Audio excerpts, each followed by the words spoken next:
ชอบคนที่เป็นผู้ชายนี่แหละเป็นตุ๊ดเป็นเกย์เป็นเก้งอะไรอย่างเงี้ยหลังจากโทรคุณแม่แล้วร้องไห้แบบเศร้าเขาไม่ได้ว่าที่เราเป็นแม่บอกว่ายังรักเป็นอะไรก็ตามแม่ก็รักลูกเวลาใครพูดว่าลูกเป็นทอมแม่บอกว่าเดี๋ยวบวชแล้วส่งการ์ดไปเชิญนะสวัสดีครับทุกคนเราชื่อแสงฟ้าคุณแม่ก็ตั้งชื่อให้เราคุณแม่เป็นคนที่ส่วนมากมีเพื่อนที่เป็นกระเทยเป็นทรานส์เป็นเกย์แล้วแต่ว่าเรายังกลัวเพราะว่าไม่แน่นอนว่าคุณแม่จะรับเราไหมเพราะว่าเราเป็นลูกของเขาไม่ใช่เป็นเพื่อนใช่ไหมแล้วตอนเราโทรเขาก็แบบจริงๆเราก็เจ็บใจนิดหน่อยว่าคุณแม่บอกว่าจะเป็นเฟสเพราะว่าเราก็รู้ว่ามันจะไม่เป็นเฟสจริงๆจำได้ค่ะไม่ใช่ว่าจะจำได้อย่างชัดเจนเนาะแต่ว่าจำได้ว่ามีการพูดคุยกัน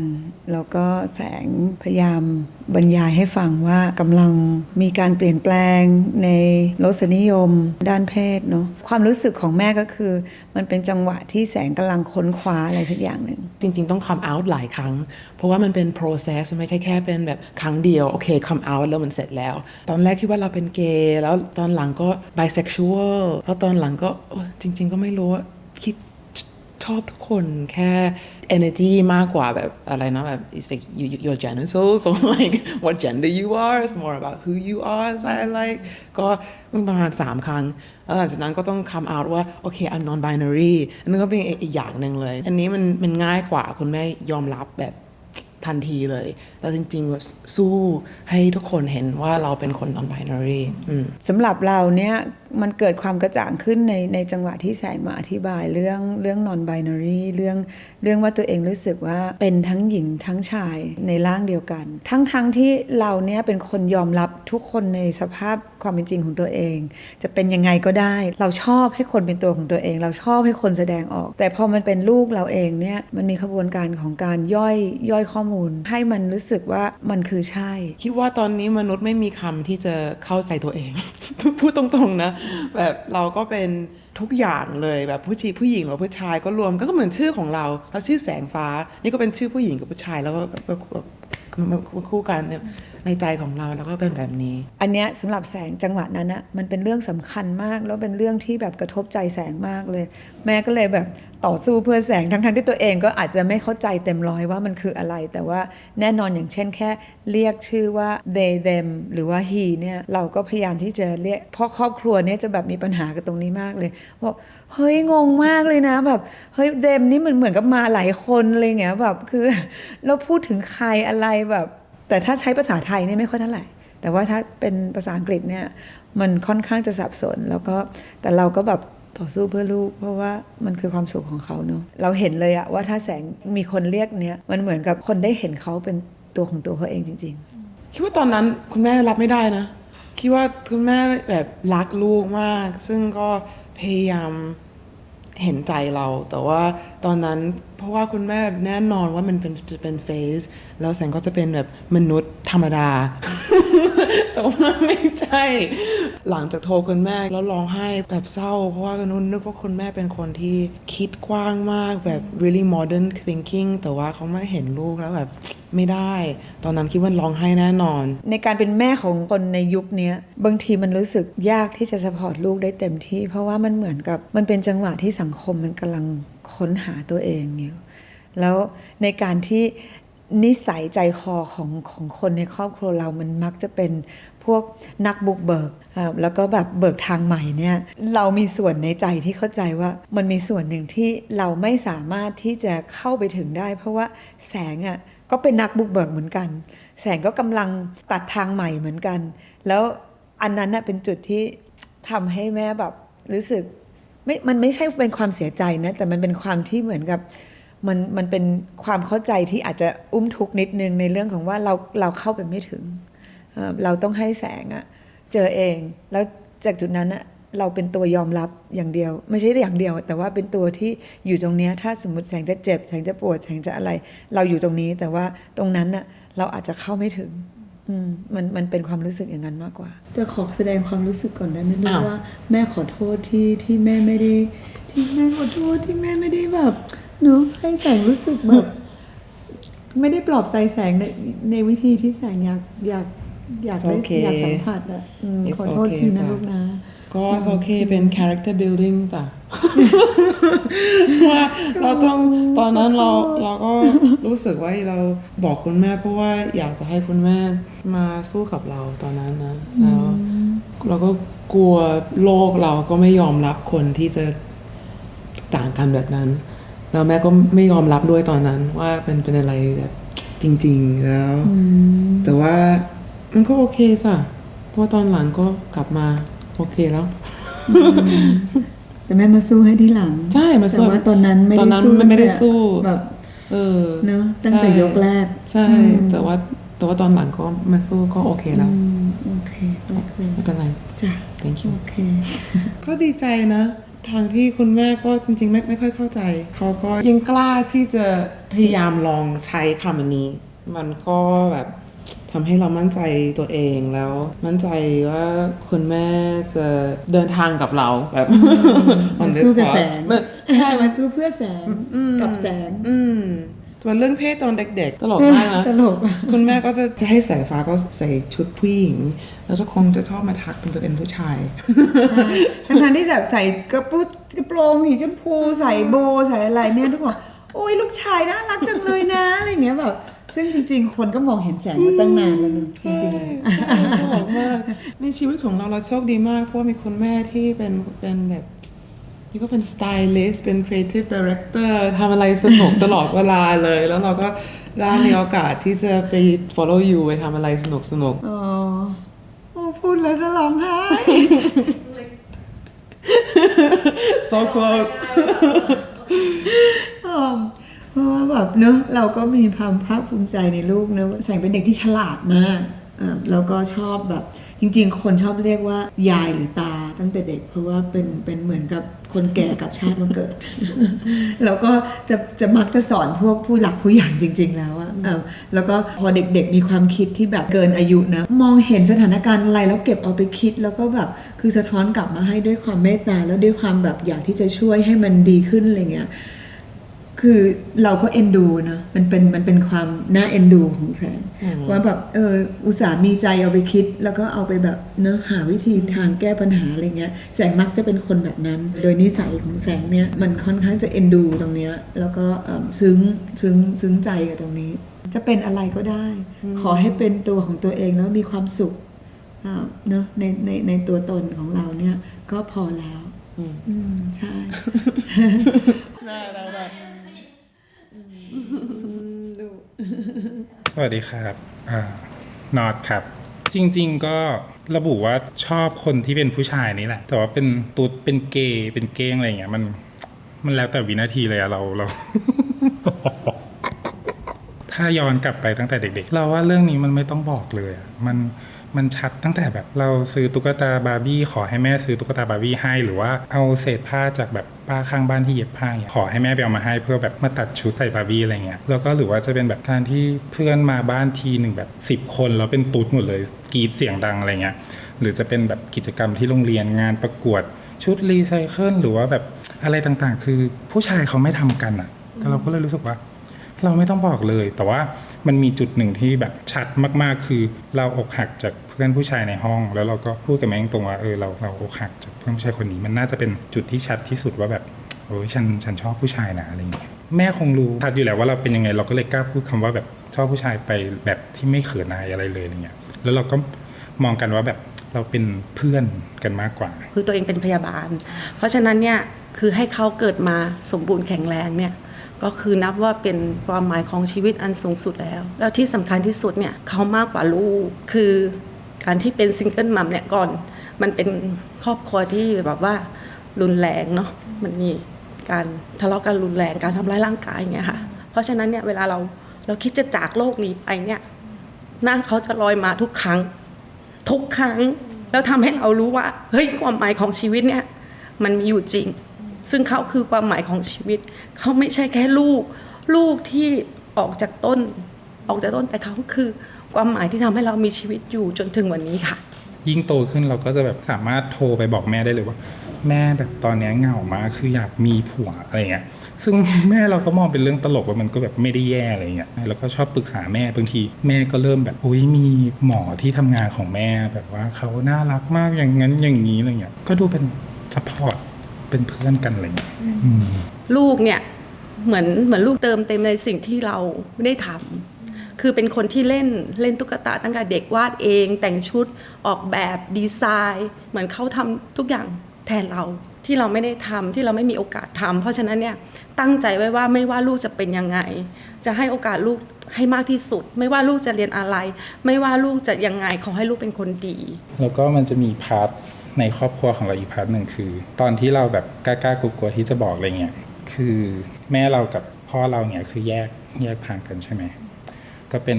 คุณแม่เลี้ยงเดี่ยวเลี้ยงเรามาสักพักหนึ่งเขาก็มีพาร์ทเนอร์ในชีวิตของเขาแบบซึ่งเราก็เคารพในการตัดสินใจของเขามากๆเลยเพราะว่าคือเขาดีแล้วที่เขามีเพื่อนใหม่เข้ามาในชีวิตอะไรเงี้ยแล้วดันเป็นแบบเพศทางเลือกเหมือนกันใช่ซึ่งฉันก็รู้สึกว่าแบบโหครอบครัว Amazing มากแบบว่าแบบพอเป็นซิงเกิลมัมเนี่ยจริงๆแล้วจะมีผู้ชายมาจีบเยอะมากแล้วก็แต่ว่าผู้ชายเดี๋ยวนี้มันเป็นผู้ชายแท้ๆที่แบบจะไม่ค่อยสนใจลูกเราสนใจแต่เราอะไรเงี้ยค่ะเพราะฉะนั้นคนที่เขาจะเข้ามาในชีวิตเราเนี่ยคือคนที่เขารักลูกเราคู่ชีวิตเนี่ยเขารักลูกเราเขากอดลูกเราเหมือนเขารู้จักกันมาเป็น10 ปีเหมือนเขารักกันมาก่อนเงี้ยค่ะเพราะฉะนั้นคนที่รักลูกเราจริงๆอ่ะมันมีอยู่จริงเนี่ยเขาจะรู้ว่าเรารู้สึกหลงรักใครคนหนึ่งสมมติเรารู้สึกหลงใหลในคนนี้ชอบคนนี้เขาจะแบบดูหน้าเราแล้วเขาก็จะแบบฉันรู้แล้วก็พยายามแบบลองซื้ออันนี้ไปฝากคนนี้ไหมหรือว่าลองแบบชวนเขามาไหมหรืออย่างนั้นอย่างนี้แม่อยากมีผัวมากเลยอะตอนเนี้ยเธอเอาคนไหนล่ะอะไรเงี้ยคือเราก็ต้องแบบว่าเฮ้ยเอาคนไหนอะพามาบ้านเลยอะไรเงี้ยพอมาพาทุกคนก็จะตกใจแล้วทุกคนก็ออกไปเคยพาแบบผู้ชายมาไหว้แม่ที่บ้านอะแม่กำลังทำอะไรคะคือแม่สวดมนต์เสียงดังมากในบ้านแล้วเขาตกใจอะหลังจากนั้นเขาก็หายไปเลยคือเขาหาว่าแม่มูเตลูใช่ไหมคือแม่ก็จะแบบสวดมนต์เยอะอะไรเงี้ยแต่เขาอะมูกว่าโอ้ยทำไมแบบว่าแม่มูมากเลยแต่ว่าเวลาถึงเวลาเขาจะแม่เนี่ยจุดธูปกี่ดอกจะเดินแฟชั่นโชว์แล้วไม่มีใครไหว้เจ้าที่เลยอะไรเงี้ยนึกออกปะคือจริงๆแล้วเขาอะคือแม่โดยที่เขาไม่รู้ตัวอะไรที่เขาไม่ชอบอะจริงๆแล้วเขาก็ซึมซับจากเราไปอะไรเงี้ยน้องมันติด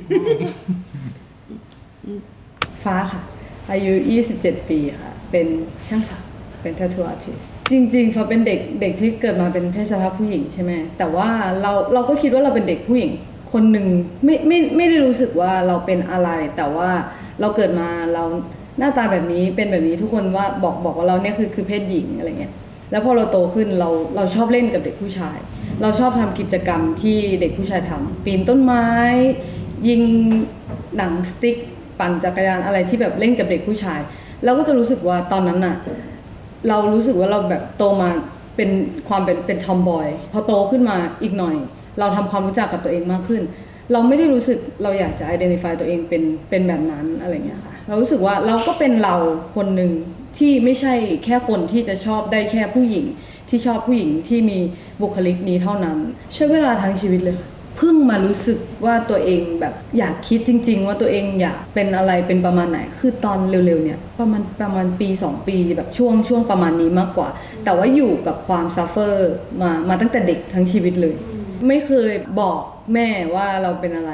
ใช่คิดว่าเขาน่าจะรู้เองแม่ไม่ได้รู้ว่าฟ้าไม่ชอบผู้ชายตอนไหนแต่แม่รู้ว่าบุคลิกของฟ้าคล้ายๆเด็กผู้ชายอะตั้งแต่ตอนประมาณฟ้าอยู่ไปประถมก่อนจะเข้าม.ต้นพอฟ้าเริ่มตัดผมสั้นจากผมเปียฟ้าเริ่มตัดผมสั้นแต่ฟ้าจะเป็นอะไรก็ได้แม่ไม่ได้ซีเรียสแม่รับได้หมดแต่รู้ว่าเขาให้เราเป็นอะไรก็ได้แบบเรียนอะไรก็ได้แม่กับพ่อซัพพอร์ตตั้งแต่เด็กแล้วเขาให้เราเลือกเองฟ้าเลยรู้สึกว่าแม่ทำให้เรื่องเพศสภาพอะเป็นเรื่องปกติเพราะว่าเขาไม่เคยพูดเขาทำให้เรื่องที่ดูเหมือนจะเป็นเรื่องใหญ่ในบ้านอื่นหรืออะไรเงี้ยไม่ได้ใหญ่อะไรเลยมันเป็นเรื่องธรรมดาก็เลยรู้สึกว่าเขาทำในสิ่งที่พิเศษมากๆแล้วให้มันเป็นเรื่องธรรมดาเวลาใครพูดว่าลูกเป็นทอมแม่บอกว่าเดี๋ยวบวชแล้วส่งการ์ดไปเชิญนะคือแบบตลกมากมันตลกมากมันเป็นฟีลแบบประมาณว่า เดี๋ยวบวชแล้วส่งการ์ดไปเชิญนะ ก็ไม่คิดว่าลูกอ่ะมีความแตกต่างจากลูกคนอื่นเลย หรือว่าเพศไหนอะไรเงี้ยแม่ไม่เคยคิดว่ามีความแตกต่างคิดว่าทุกคนเหมือนกันหมด ไม่ว่าเขาจะเป็นแบบไหนแม่รับได้หมด แล้วแม่ก็ไม่ได้รู้สึกว่ามันเป็นพิเศษอะไรขึ้นมา คือมันเป็นเรื่องที่แบบปกติของครอบครัวเรา มันง่ายขึ้นเพราะว่าเราลองนึกว่าถ้ามันมีปัญหาในความไม่เข้าใจของพ่อแม่ฟ้าคงรู้สึกว่ามันหนักมากๆสำหรับฟ้าเพราะว่าการสตรักเกิลที่แบบว่าดีลกับตัวเองว่าตัวเองจะเอายังไงจะเป็นยังไงอ่ะมันก็ยากพอแล้วอ่ะแค่ลองจินตนาการว่าพ่อแม่ไม่เข้าใจอ่ะก็น่าจะยากมากก็เลยคิดว่า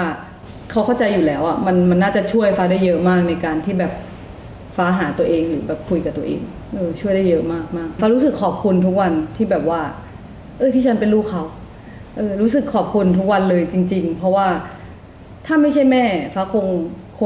คงยากกว่านี้มากๆอะไรเงี้ยก็เลยรู้สึกขอบคุณมากๆเลยที่มีความคิดนี้ขอบคุณมากๆเลยที่ดูแลฟ้ามาอย่างดีอะไรเงี้ยกอดกันหน่อยเขาบอก ทำไงอ่ะ ไม่รู้ ค่ะชื่อกวานอัธนนท์ถูกจิตนะคะคุณแม่ท้องเราอ่ะแม่บอกว่าแม่อยากได้ลูกผู้หญิงคือโบราณเขาบอกว่าถ้าอยากได้ลูกผู้หญิงอ่ะก็จะแต่งหน้าแต่งตาแต่แค่เซนส์แม่รู้สึกว่าน่าจะเป็นผู้ชายแต่ในระหว่างที่โตมาก็เขาไม่ได้ว่าที่เราเป็นเพราะเราก็เหมือนรีมายตัวเองเสมอว่าโอเค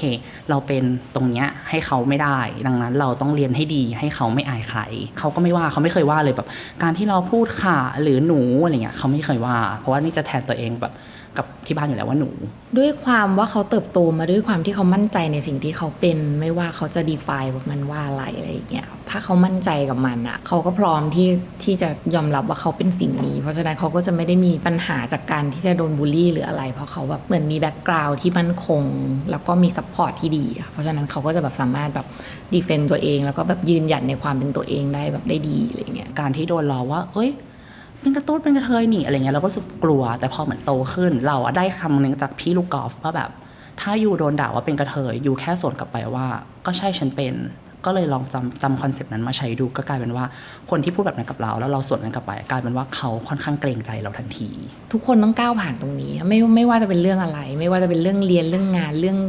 การเลือกแฟนเลือกเพศเรื่องการมีครอบครัวหรือไลฟ์สไตล์ของแต่ละคนอะไรเงี้ยมันไม่ใช่แค่เรื่องเพศอะไรเงี้ยมันคือทุกเรื่องที่เราเลือกเดินในชีวิตทำไมเราต้องโดนนิยามในขณะที่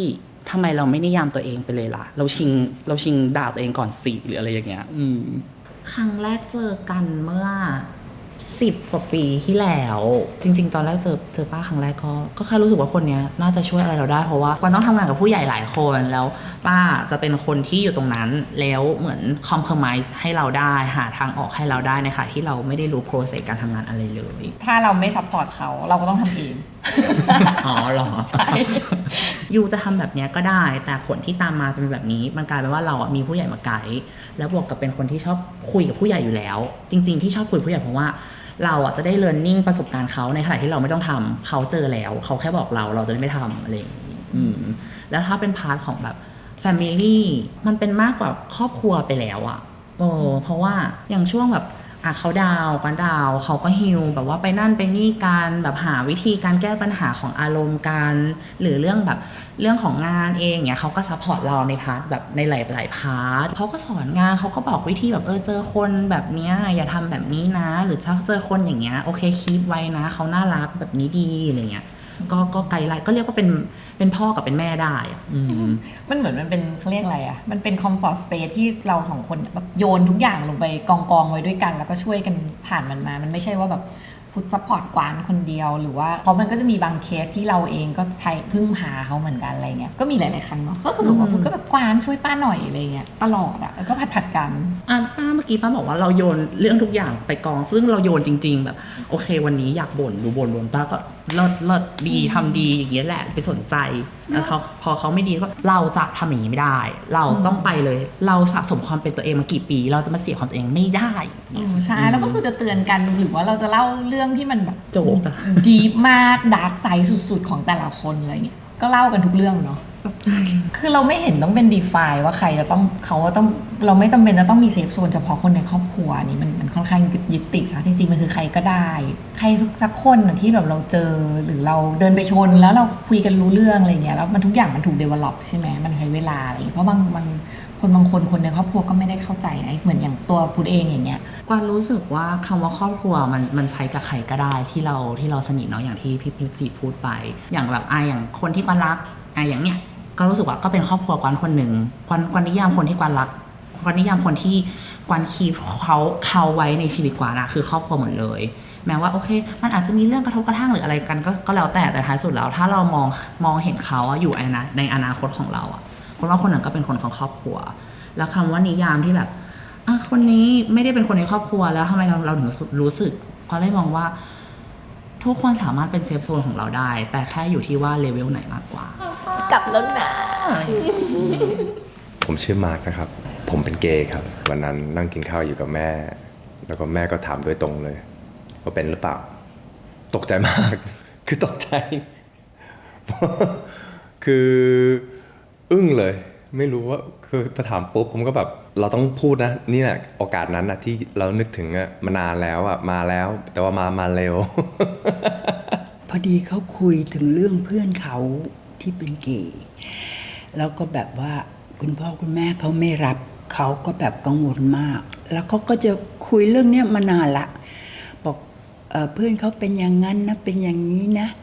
เราก็ฟังเราก็ไม่ได้ใส่ใจตอนแรกแล้วเราก็เลยถามแล้วยูเป็นหรือเปล่าเขาก็เลยมองหน้าค่ะแล้วก็บอกว่าเขาเป็นด้วยก็บอกดี good for you แม่บอกว่ายังรักเพราะว่าเป็นอะไรก็ตามแม่ก็รักลูกไม่เคยคิดว่าจะเร็วขนาดนั้นนะ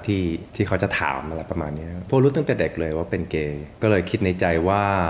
เดี๋ยวต้องมีสักวันนะที่เราต้องบอกแล้ววันนั้นน่ะเขาคงจะคิดยังไงก็ไม่รู้กลัวว่าเขาจะทิ้งกลัวเขาจะไม่รักคือตอนนั้นเราก็ไม่ได้ห่วงอะไรใช่ไหมฮะก็บอกโอเค never mind แต่มาร์กเองไม่ค่อยแน่ใจ not quite sure ก็บอกพ่อแม่คนอื่นเขาทำไม against it แล้วทำไมพ่อแม่เรายอมรับผมสบายใจครับผมรู้สึกอิสระด้วยเหมือนว่าอย่างน้อยได้เป็นตัวเราตัวจริงผมไม่ต้องแอบอะไรแล้วที่ไฮสคูลผมก็ come out ที่ไฮสคูลเป็นคนแรกใน history ของโรงเรียนที่ come out เลยปัจจุบันนี้เขาก็มี gay support ที่โรงเรียนแล้วเพราะว่าผมนี่แหละก็ถือว่าผมเป็นคนที่เป็นตัวเราผมไม่ค่อยชอบ fake อะไรสักอย่าง